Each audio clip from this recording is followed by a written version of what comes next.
shoes. As everyone knows, I'm a widow as well. And my husband did some great things, but not as notable as your husband did. And I just want you to know that I love you. I'm here for you. And you can call on me whenever you need. Your husband was a great man, and he has done great things. And may his legacy continue on through the people who he mentored here in the city of Detroit. Your two wonderful sons, Carl and John, and so many more. I've heard Bankalay Thompson speak about your husband, and so many more speak about the influence that your husband made on them. And I did not get to know your husband, but I know you, and I love you, and may God bless you. We are going to get into our show tonight. So I have in the studio with me Clayton Savage and Vicki Dennis from the group called Spiritual Therapy. Say hello to Detroit. Hey, Detroit. Hello, Detroit. And everybody else that's listening around the country.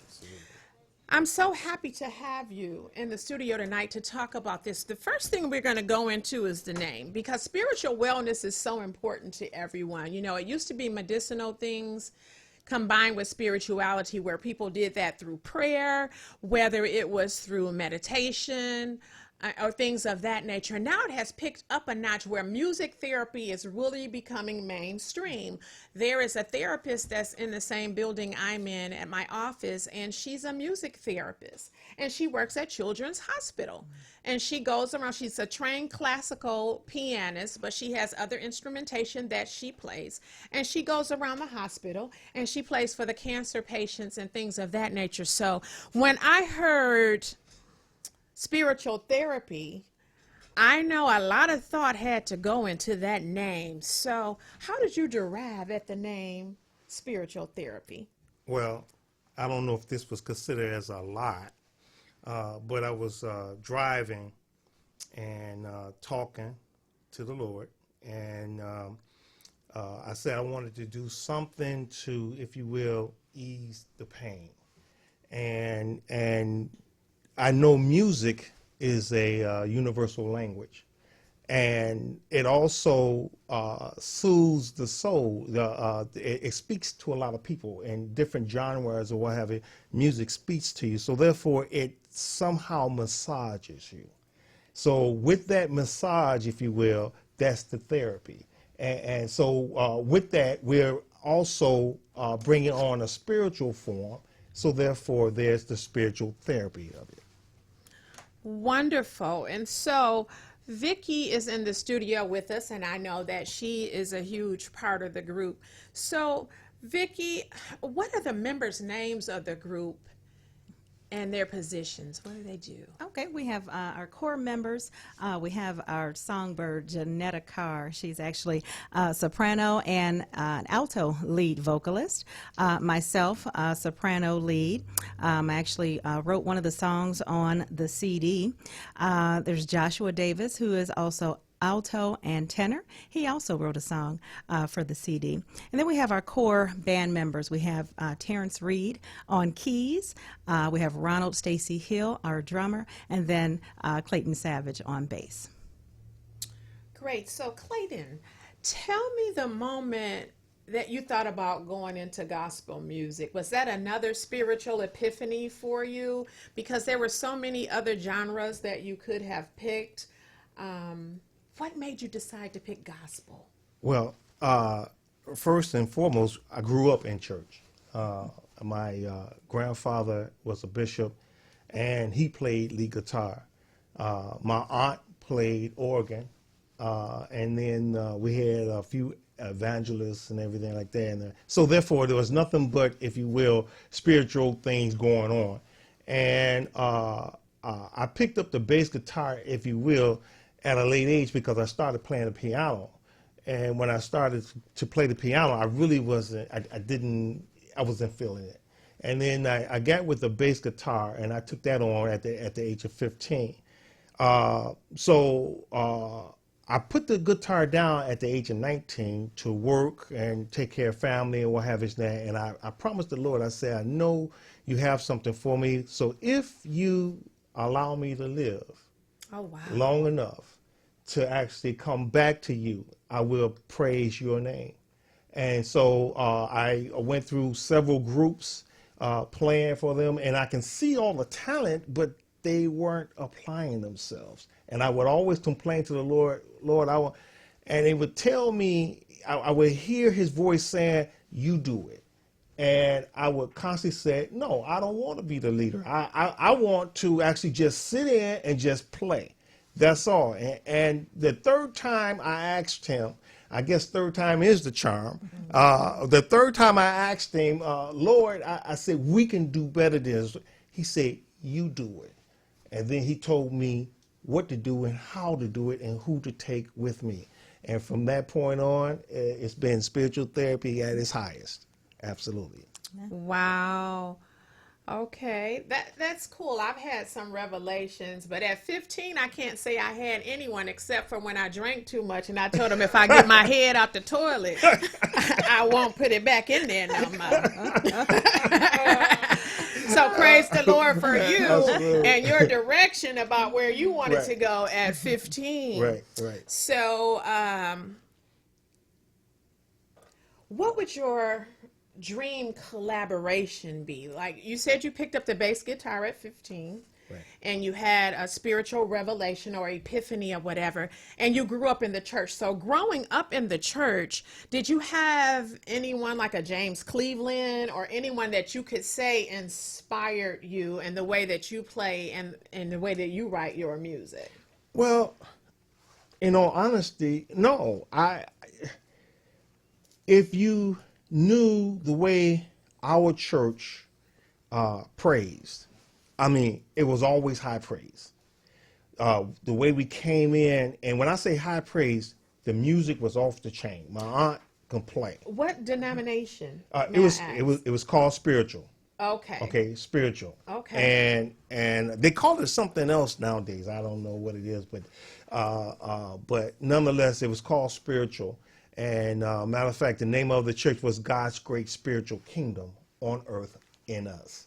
And we always praised on high. I mean, I can't remember a Sunday we didn't go in there that it wasn't hype. You know, you could be at your lowest moment, and when you walked in that church, and my grandfather would say simple things such as all is one. The great God that we serve has made us all one. And it's the way he said and the way he presented it, it seemed like your burdens was lifted and it was no more room for any form of hardship or burdens. What you leave that outside the door. We're here to praise the Lord. And it was just good times all the time. So that was my inspiration. You know, being on one accord is key. And on the eve of Election Day, if we could, you know, maybe not on Election Day. Of course, people are going to have a candidate that they want to support. But then after that, if we could get on one accord, what a beautiful place this would be. That's in right. any and every community. That's right. It breaks my heart to see the division that's going on in my hometown of Inkster, Michigan right now. But I'm hoping that tomorrow people use their voice to vote, Right. because your vote is your voice.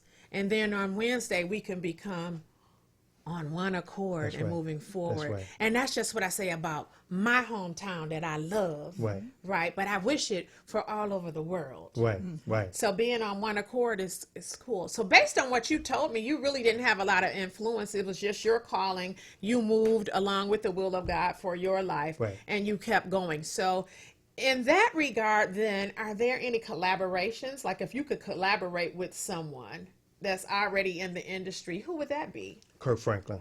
Kirk Franklin. Kirk Franklin right off the bat. Because, you know, I know we're talking about church and talking about God, whatever, but it's God is the essence of this whole thing. I remove myself from church per se and religion per se, because man has made religion, and then that's the reason why you have so much discord, because everybody believes that their way is right. And if how can you be right if we all reading the same Bible when the word said there's no man's perfect. So whatever you made up just might not be perfect. So the thing is, we all have to come together as one. And the only way, like you was talking about the voting, the only way we can come together as one, be united, is we think of others first and not ourselves. Because that's the only way. If you're constantly thinking about me, then there never will be a compromise. Never. So therefore, if you think of others first, put the other man first, then I guarantee you, if that man is actually putting somebody else first, everybody's got each other's back. You know, it's interesting that you said Kirk Franklin, because I was at an event where you played at, and I heard that blend of secular music. I believe it was a Frankie Beverly and Mays song. Right. And so I started like, hey, I was all into it. And then you bust with God, and I'm like, oh, Lord. I'm up here grooving to a church song. What just happened? So it was cool, though. I didn't have any drinks, so I was still sober. Right. But that made me think to ask you about Kirk Franklin, because Kirk Franklin then kind of paved the way in essence for you, because he took a lot of heat for the blend of secular music that he mixed with gospel music like Stomp. That's right. And you know, I was just thinking at the club when they would put that song on, like, should I really be grooving like this, or should I do the church shuffle? Like, I don't know what to do. Like, this song is on, it's a church song. Should I, what's going on? So for you to say you would collaborate with him speaks volumes to why you're moving in the direction you're moving with your music, and that blend of secular music with gospel music. And I do believe that that type of collaboration is needed, and not between you two. I hope that happens for you, but the blend of those two genres together, because if we're talking about saving lives, then we have to create something that is going to call the lost to Christ, and the church is not it. That's where you get ostracized and embarrassed about being who you are. They say come as you are, but they don't really mean it. Starting with the ushers at the door.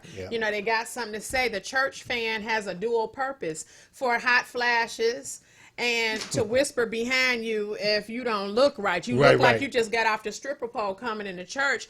We should be praising and say, hallelujah, this person maybe decided to give their life to Christ, or perhaps they thought about overdosing before they got here, and they need a little dose of spiritual therapy. Come on. We would prefer to ostracize them and talk about what they are not, instead of dipping into what they really are. And that's the reason why I feel some type of way about organized religion. I feel comfortable where I congregate with my pastor, because it is just what it is with him, and he accepts me for who I am. I've never been subjected to any of his criticism or things like that. So and I feel that the church is where you should be able to become spiritually naked. I should be able to show my raw emotions to you and whatever it is I'm feeling, but I cannot.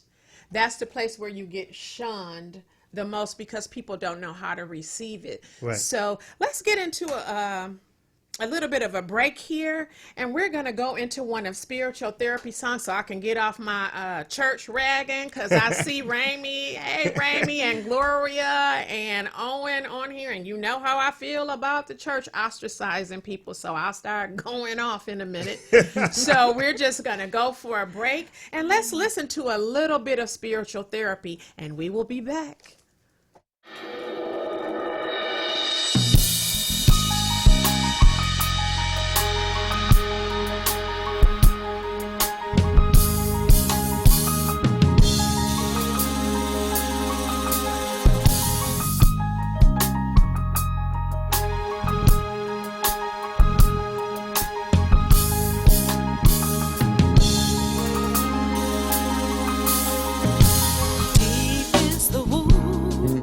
Of the heart and mind, trusting, caring, trotting blind, torn and confused. My heart was in despair when I reached a hold of love. Real love was never there.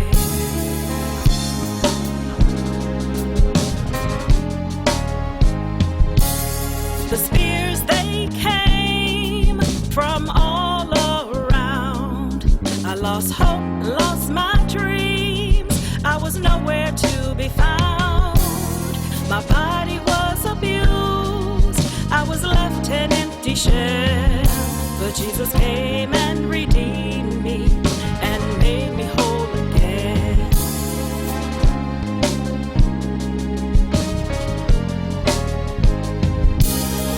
Love is patient, compassionate and true.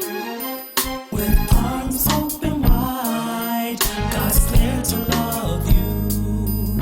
Love is patient, withstands the test of time. With arms open wide, God's there to love you. His love fills spaces sin tried to destroy. As he drew me closer to his word and his joy. The comfort I feel now is beyond compare. I know in all my burdens, the Lord is always there.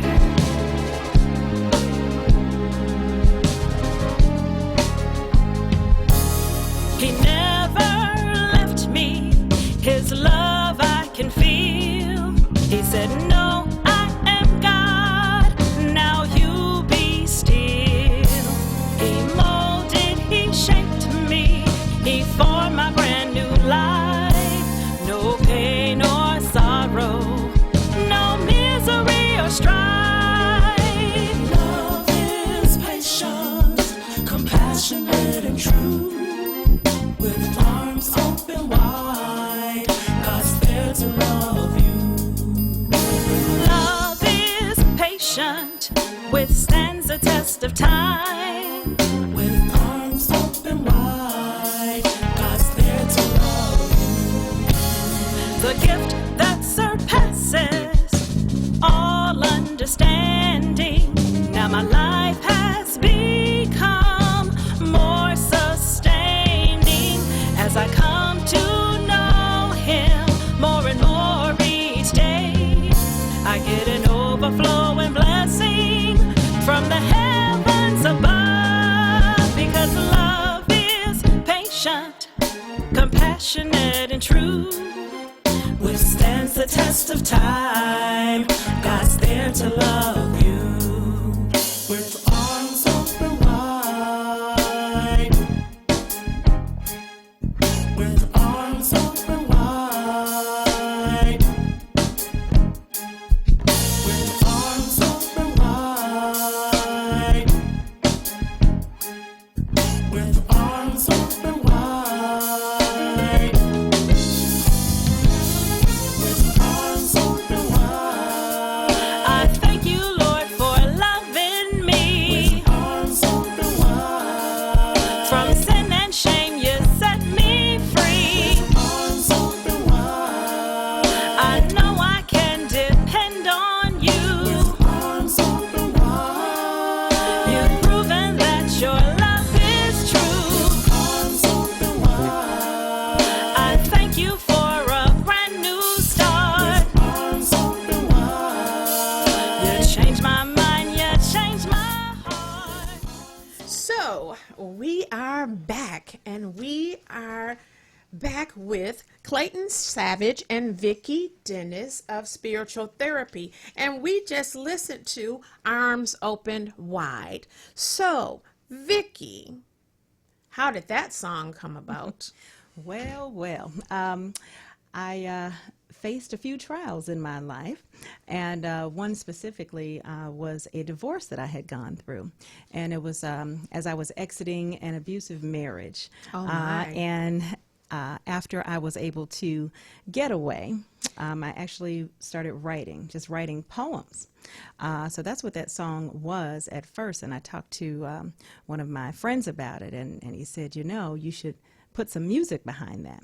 So we did that, made up the melody, and then I put it on a wall, and I prayed over it until it got recorded. So I presented it to Clayton, and he enjoyed the version of it, and then took it and ran with it and said, you know, we're going to put this on the CD. So That great is blessing. awesome. You know, first of all, I salute you and congratulate you from breaking that cycle of abuse that you were in. May God continue to bless you with his grace and peace and comfort you.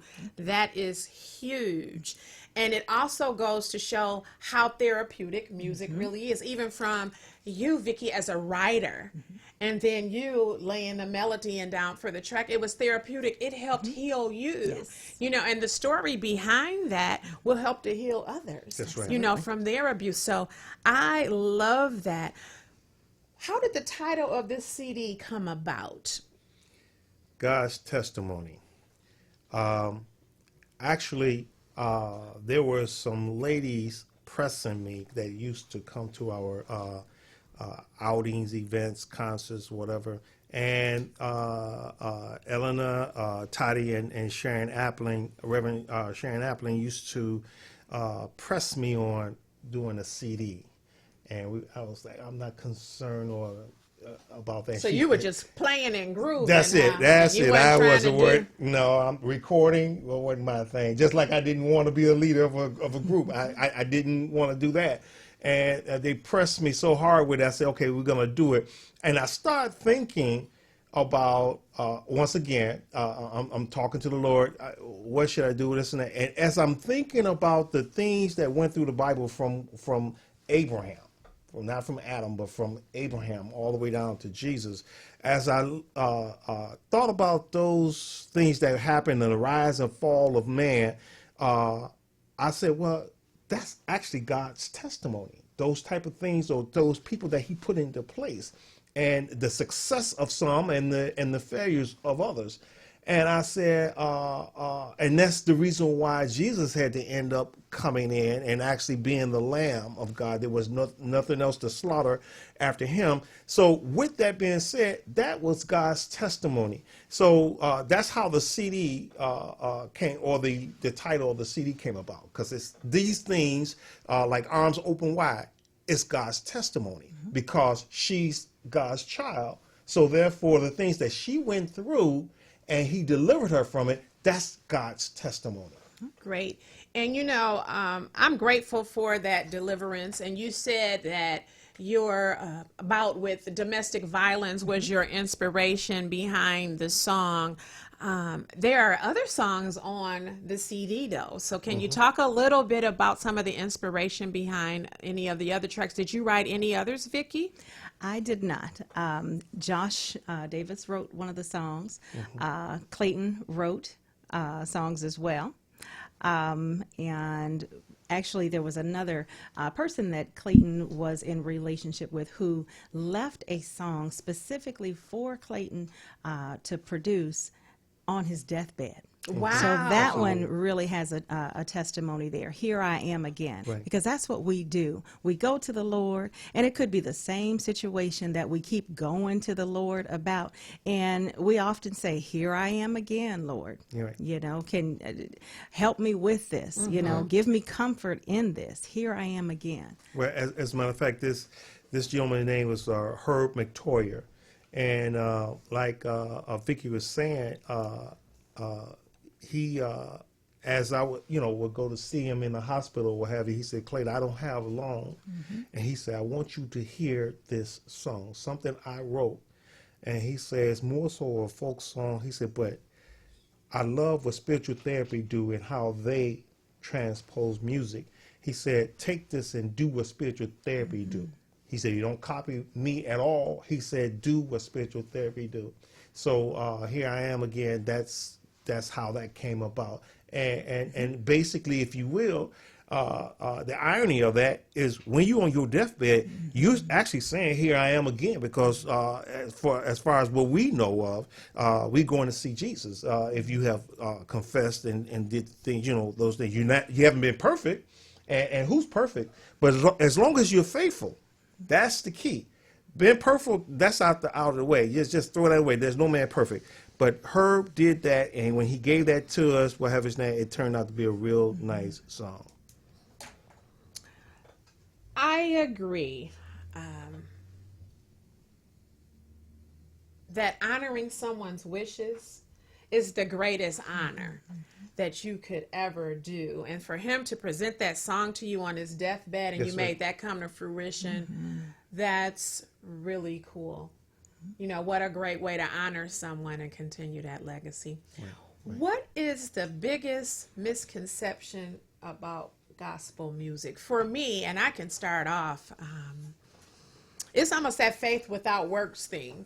Okay. You know, you can listen to a song all day long and it could lift your spirits. And I always say, when I listen to the beat, you know, I'm in a good mood, I'm listening to the beat. Right. But then when I hit a point where I'm solemn, I listen to the lyrics, and sometimes it's like, damn, that's what that was saying, Right, you know, right, or whatever. right, right. It sends a whole different perspective on that song again. And so there are a lot of misconceptions about music. And I'm not talking about the industry with this question, just gospel music. Are there any misconceptions that you think of? I can't think of any misconception. I mean, if you will, when you're talking about gospel or the genre of gospel, you can say the misconception is that people put it into a religious form. There we go with There that we go. again. Okay, and instead of actually listening to that God has given us all gifts, and we express ourselves the way that we can, the way He gave us these gifts. Instead of that, they actually take and they put it in a box and say, well, that's religion. And it's just like you were saying, when you heard some of our music and everything, I mean, you're grooving and what have you. Guess what? We were made in His likeness. So guess what? I can imagine God grooving to some things too. Come on now. Come on now. See, so the bottom line is don't put God in this box. Don't put gospel music in this box. Why don't you just max and relax and just enjoy what's coming to you? That's it. Yeah, I agree with that, you know, and I'm glad that that particular question segued into that, because that's what I think. You know, organized religion and churches have changed so much that there's this huge stigma that goes with it. Right. And spirituality is way different than those other two things. That's right. Right. That's right. And so I'm glad you explained that so that your music can be out of the box. Kirk Franklin's groove took that out That's of right. the box, and Absolutely. that's why people were so against it. But I believe that religion and organized religion and churches are seeming to open up, because you have praise dancing. That's right. And all of these other things now that are allowed. I don't know if it was like, hey, let the kids dance because the tide's getting low. But I know That was they started some of that too. Yeah, they start letting a little bit more of the world Right. inside. Absolutely. You know, because Right. sometimes it's not just about saving souls to some people, and we Right. know that, Right. right? So we just have to be Well, transparent. and how with can you it. save a soul if you can't reach it? That's true. You know that You that's true. have to find a way to reach out to someone in order to, if you will, talk the same language and actually look like them to a certain degree, for them to actually say, okay, there's a welcome mat. Because without that, you look like somebody that's intimidating, and they don't want to infringe upon what it is that you got, and they don't want to give you what they have because they feel what they have is not adequate enough. When really, to tell you the truth about it, what they have actually just might not only enhance what you have, but actually cause what you have to be bigger and better than what you ever thought it could be. Well, you know, then that's great, because it does become territorial too. Yep. You know, I've been in situations at a church where, you know, of course, some people sit in the same seat every Sunday, and that's Right. cool. Right. But I've seen where a visitor has come in and it's like, oh, hi, welcome to Calvary Baptist. But you're in my seat, Right. and I'm going to need you to Right. scooch on down. Right. You know, whatever. What kind of Christianity is that? Or you know, what's going on with that? Or if you're not dressed right, you can get a sheet, or one of the sheets you get with the lace on it when you Right, supposedly fall out, Right. which I've never done. But You know, you're going to get one of those because you dress a little bit too short or Right, whatever. right. Leave people alone. That's what intercessory prayer is for. Because, see, if you come at me, and I've heard someone say, well, if you can't take correction, you will never grow. That's not true. Right. Because I can take correction, but you better come correctly trying That's to it. correct me, or you're going to get corrected. That's and word. Just know. A lot of people don't know that. that's word. You actually, matter of fact, it's in Luke where he actually asked, "Is it better for you to offend someone by trying to correct them, or is it better to love them in the correction?" Do it through And see, so if you do it in the proper way, and then it will Guess be what? received. Mhm. And That's you know right. what? If you do it in a proper way and you do it with love, people can feel that That's from right. the heart, and then they're more accepting of what you're doing. Don't come trying to tell. That's what intercessory prayer is for, and you will be using it when I get done cursing you out, because I ain't all the way there. You know, I ride the edge. Right. So pray for me, because I don't feel like, you know, oh, well, that's Mother such and such or Bishop such and such. No, you are going to respect me if you want respect. right? That's right. That's right. You're That's going to respect me. Right. And there's no big eyes or no little use. You don't know it all. You know, you might know a lot more in the Bible because you've read it, but you can't be more scholarly than Right. me. I'm educated. Right. Well, see, You know, there's so- a difference between reading the Bible and practicing it. Well, what about the missing books? We'll have to have a separate show Okay, on that. okay. You know, all the Bible is not there because, Right, and that's I'm going true. to say this and move on, but, you know, if you look at slavery, so you beat me, you raped my wife and got her pregnant, but you praying to the same God about giving you more slaves, but then on Sunday you give me this book and we all praying to the same God. Something's wrong with Right, that to me, but absolutely. that's not what this is about. But I had to say that. I got right? you. I got you. You know, so Until next time. and who interpreted that? You know, Right. and where did Matthew, Mark, and Luke and John come from if the Right. Bible is written over in where it was written, and you got Hezekiah and all of these other names, and you just come up with damn Matthew, Mark, Luke, and John, westernized names out of the blue? Come on now. Right. Well, there's something to that. I can answer some of the questions, but until another day. Yeah. Another day. That's right, because I don't want you to need spiritual therapy. Absolutely. Messing around with me in that Bible. Absolutely. Right. We are going to get back focused. However, coming outside of the box with your music, I love it. Because you will reach so many different people than the traditional gospel music would ever reach. I think we need, just like we have different sectors of religion. Right. You have Catholic, apostolic, Right. and Baptist, and you know all of this, Church and We God could in go Christ, on. Right. Absolutely. Right. Absolutely. because it was different ways to worship. Right. Right? Different interpretations of that word. Right. Or division that we just couldn't be on one accord, but I don't want to go there either. Right. That's a podcast. I have Right. to invite you there. Okay. But there are different types of music that appeal to other people as well. A different way that someone preaches may appeal to someone right. else. That's right. So I appreciate the music that spiritual therapy puts out. What is the goal? What is spiritual therapy's goal? Well, I'll give you our mission, okay? Our mission is to uplift God's souls and spirits through music and song, okay? And to develop heavenly sounds to procure a distinct professional aura. And to bring joy to those who are sick and shut in and unable to share monetary gifts. So if we can reach those brokenhearted, if we can reach those that are ailing, if we can reach those sin-sick souls, that is the goal.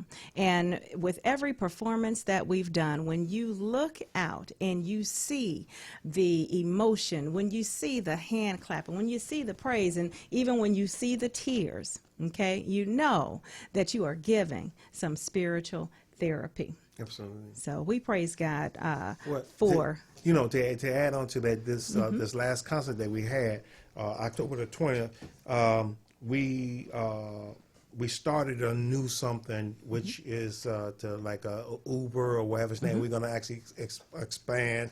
with that, we'll have a snap. But we actually picked up some elderly women, and we paid for their tickets for them to be there in the audience. And you should have saw the glee. They were Oh man, I uplifted. hate I couldn't be there. yeah. I definitely Yeah, wanted they to loved be it. there. They loved it and they enjoyed it. And then the guy, the Uber driver, we know him, so he came back with a report. He said they talked about the concert all the way home. As a matter of fact, my mother-in-law, she's 97 years old, and she hasn't been able. I mean, she gets around good, whatever, but she hasn't been able to sleep. After that concert, she slept like a baby. All right. Praise God. That's what I'm talking about. Well, That's what I'm good. talking about. Absolutely. You know, it's very relaxing or whatever, and Absolutely. I'm glad that you gifted people. I'm so sorry that I did not get a chance to attend that event. Do you have any events upcoming? Well, we, as a matter of fact, you could tell her about it. Absolutely. Vicki? Yes, we're going to be at Hope United Methodist Church in Southfield on December 31st at 8 p.m. for their Watch Night service. Oh, okay. You know, we bringing something different there as well, because this pastor likes to mix it up as well. His name is Kevin Smalls. Okay. And he's on the younger side, relatively speaking, when you're talking about pastors, where people would normally image or have an image of a pastor. But nonetheless, he likes to mix it up. He likes to inspire and what have his name. He's not stuck in that box, as we're talking about, what have his name. So if you guys can come out, anybody that's out there listening, come on out and enjoy yourself. Come on now, let's pack the place up Yeah, if you and want let's a have little some fun. spiritual therapy Absolutely. on Watch Night, those of you who won't be out doing the boogaloo, And let them boogaloo with us. Absolutely. you can come and do the spiritual boogaloo. Yeah, That's right. that's right. Get your So- praise on. Get your praise on. Yeah, get your praise on however you wish to do so, you know, but I think that's cool. And I know I was inspired when I heard you. That's why I wanted to have you on today. The music was so uplifting and different, motivating. I felt empowered. And I just felt really good afterwards, the praise and worship. But then what I liked was the inclusiveness. You know, you diversified your genre by bringing in, I heard a little bit of jazz in there. I heard a little bit of R&B and that genre in there. But the inclusiveness, because each and every member of your group can lead a song. Right. And they each had the opportunity to come out and showcase their vocals Right. and what they could do. And I can feel the movement and the energy from inside of them doing that. And I know that you rehearsed before you came out, but what I saw was not rehearsed. Okay. What I saw was a movement. Right.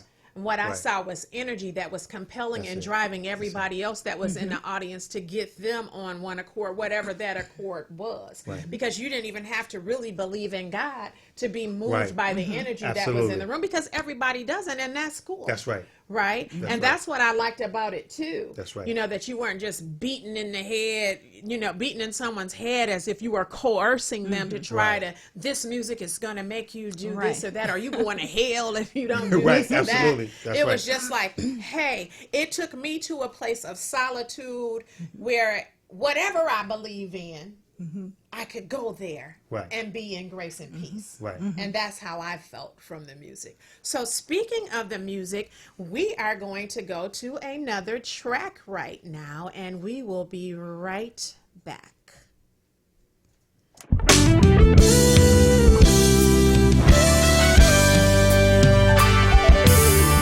In part, this life is filled with pleasure. It will always have you singing a song. This same old life will make you question, what am I doing wrong? Can't seem to handle the cards I'm dealt. Praying let these nights pass. Lord, take these fears from me. My world is spinning around and around. Where would I be when I come down? So many times I make mistakes. A trend I wish could go away.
right, you have been listening to Black Coffee, No Sugar, No Cream, and that track was called I Am Forgiven by Spiritual Therapy.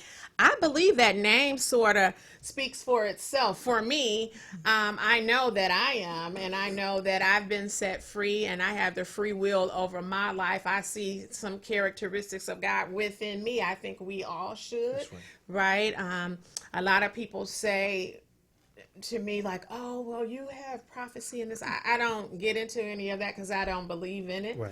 But I believe if you can say something to someone that uplifts their spirits, that helps them, and they receive confirmation for that, more power to them. That is great. That's what it's about. Each one reach one. I believe no matter what religion you are, whether it's Catholic, as we said before, Kojic, whatever it is, if you read the Quran, which I've read them all, you know, I've read the Quran also and all of that. And the conclusion that I've come to is the basic premise is love. That's right. If we just love everybody, we would be okay. Because the basic premise of all of it is love. Right. You know, treat people the way you want to be treated and all of that. But it's just love. So what was the inspiration behind I Am Forgiven? Well, see, that was Joshua Davis's song, and basically, if you or when you listen to the that particular track, he was talking about how he had set snares, traps, did different things to manipulate people to get his own way.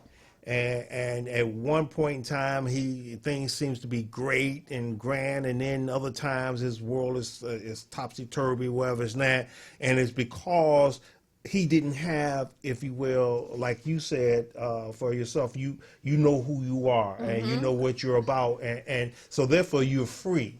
And with that being said, he's saying that he's free because he know he's been forgiven for the things he has done, because now he goes out to help out mankind instead of hurting mankind. See, so that's the whole thing. I am forgiven. Was he a pimp or something? No, no. You know what? I'm gonna tell you something. Hey, make me think he a pimp. No, What's this really, guy? no. Just a young. He's actually real young. He's real young.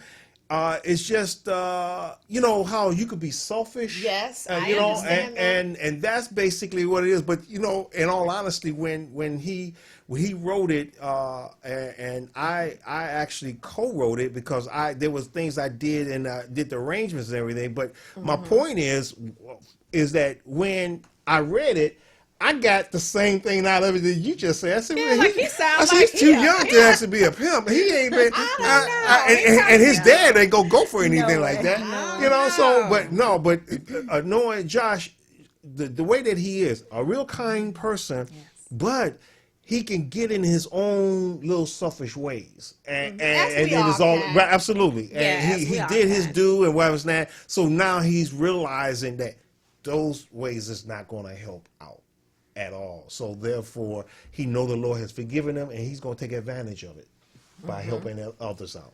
That's cool because we all have some type of testimony. You know, I really, this may sound strange, but I don't really like for people to, and I have a lot of people that look up to me. Okay. Like I have a lot of mentees and people that call me mom and stuff like that. That's a heavy burden for me to carry because I just want to be me. Right. I don't want to have to worry about who's watching me and who's looking up to me per se. Right. I'm just living my best life and being who I am and being transparent with who I am and not caring if you like, understand, or agree with anything I say or do. I just demand respect, period, Right. or I Right. will disrespect you. Right. And that's just how I live, but Right. people love that. Right. You know, I guess because I'm real. I have a lot of babies and I love them, but I want them to be real too. And when I mess up, I don't try to hide it. Right. You know, Right. like I messed up. I'm not perfect. Right. You know, Right. but this gives you an example of what not to do if you don't agree with what it is that I'm doing. But I'm just who I am, and I want to be transparent with that. And whether people accept me or not, that's up to them. But when we get back to the topic of music that we're on, why do you think gospel music is not as accepted as it could be or should be. You know, in that particular genre, out of all of them, it seemed like your phone should be ringing off the hook, Right. and someone should be kicking your door in, like, oh, you want to get the word of God out, you want to get this message out, Right. or whatever. Right. This brother right here in Detroit doing his thing, how can we embrace them or whatever? You know, you should have been so booked up, I couldn't even get you here because Right. you were flying off to Israel Right. somewhere or Right. whatever. Right. But it seems that we just cannot get the support we need, especially in this industry, for you. Right. Why do you think that is? Well, first of all, let's say it this way. And this is not all churches now. I mean, because I've actually dealt with a few that actually is open-minded and that's loving. But there's a lot of churches that has nothing but hypocrisy. The thing is, when you actually turn around and you Did say, you say that? Yeah, I said it, and I'll say it again. Hypocrisy that lives in the church. That's cracking me Okay. up. Look, What- Sophia home now. Sophia home. Right. But I mean, and that's the way it is. I mean, you go and you they could go out and buy the most expensive thing that there is. As a matter of fact, I'll say this: a Stevie Wonder concert come up, Patti LaBelle concert come up. They'll go spend $100 to sit in the nosebleed seat. However, if you go, somebody on a smaller scale come and say they ask me for $20, $30, then they hit the roof, or either they got this and that and so on and so forth. I can't do that. I don't have enough money. It's because they haven't actually reached into themselves to say, I'm supposed to be supportive. I'm supposed to help out others as others has helped me out. And a lot of people don't realize how much they have been helped out. They don't realize Say it. that. Okay. You know, because keep that same energy that you asked me to borrow $20 with. Keep that same energy when it's time to pay back. That's it. You know what That's I'm it. saying? That's it. And that does not happen. Right. You know, That's right. We seem to, because I've never been in line at Walmart, and this holiday season is coming up. This is what cracks me up on Thanksgiving Day. People sit up there, oh Lord, I'm thankful for my life, and I'm thankful for everything I have. Then they get their ass up and go to Black Friday. I thought you was just thankful for everything that you had, and now you at Black Friday, elbowing and getting ran over by shopping carts Right. or whatever. Right. So, you know, our memory is this long Right. when it comes to helping and collaboration and loving and supporting one another. It just doesn't work. But, you know, I have been blessed. I have a true support system, especially with Dr. Beaumont that's on here right now. My family, I've been really supported. Owen, you know, that's a blessing. Right, Because, right. see, I recognize snakes when I see them. Right. Right. And I've never seen a snake chase a person. You got to get close to that snake for it to strike you. That's right. And that's what I don't do. Right. Right. Right. And, you know, they'll apologize, but a snake will also shed its skin, but it's still a snake. That's So right. after you apologize, your forgiveness is not going to put you close enough to me to ever strike again. Because That's that'll right. be like the Emperor Strikes Back, because I Right. hit and Right, everything. right, So right. it's like, get on with that. I love you or whatever, but I need you to stay a distance from me. And that brings me to another thing. Sometimes people expect more than what they're willing to give. Well, Right. then- And sometimes we set ourselves up for that. Right. You know, but sometimes people expect more than what they're willing to give. And that's a problem. Right. Right. That is a big is. problem. So, as we prepare to close, because we're getting to that moment, I heard a little bit of outreach coming out of you in that last segment about reaching out to the seniors and stuff like that. So, what type of outreach does spiritual therapy do? Well, first, we're an advocacy group working with other advocacy groups, with the different nursing homes, with the Zonta Club of Metro Detroit, the Mothers Group, Sisters Network. You know, we want to be in front of or intermingling also with domestic violence groups, shelters, places where people don't necessarily have the opportunity to be able to attend a concert because they can't afford it or can't make it to a particular venue. We can go to them and That's uplift really those cool. broken hearts. So that's what we want to do. Awesome. Well, I'm hoping that you can collaborate with Black Coffee, and maybe we Absolutely. can put on some type of event and let people hear a little bit of Absolutely. spiritual therapy. But you don't have to wait until then. You can download the CD on iTunes. I think it will be worth your while. You are contributing to a wonderful cause, because I will say they are very generous. And if they're called, they will make a way to come. And that came from Clayton telling me that.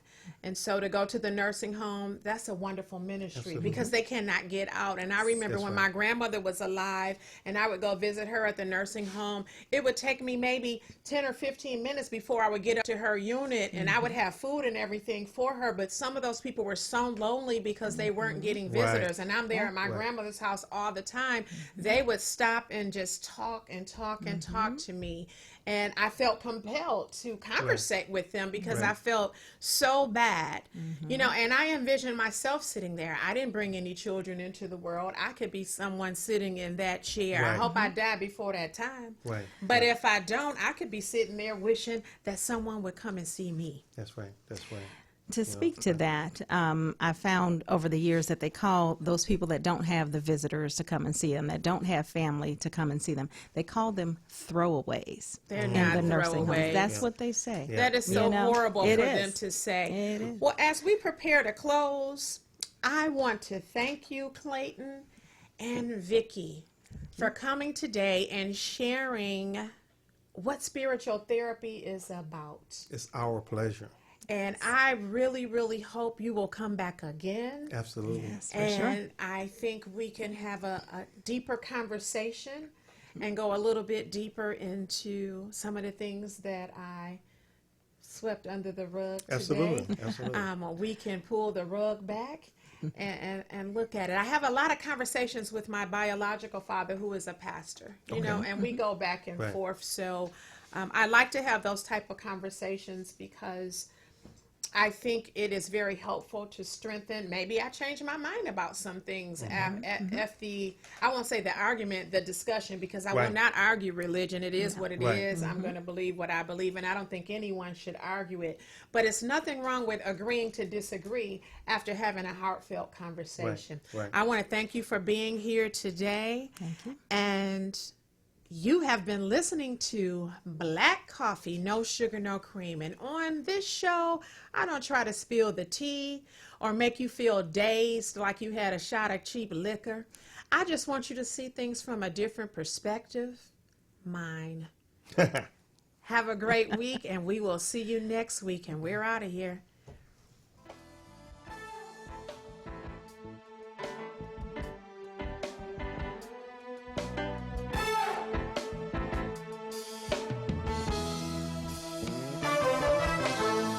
In part, we share God's testimony, for we are the pieces of this puzzle called life. Herb McTwire, this songwriter, was no different from us all who walked the journey of Christianity. There were ups and downs, ins and outs, back and forth.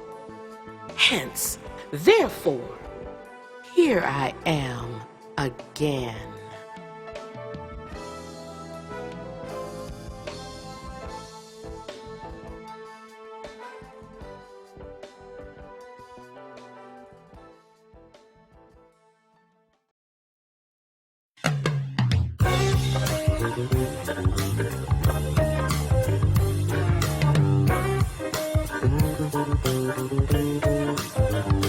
Black coffee, no sugar, no cream. I say what I want, I say what I mean. What you say? Black coffee.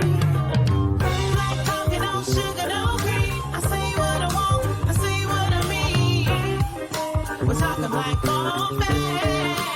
Yeah.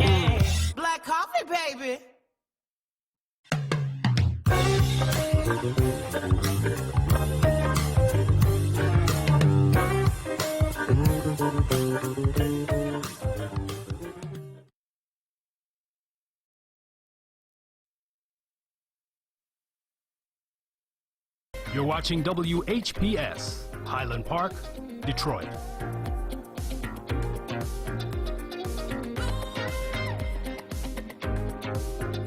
FM 88.1 WHPR.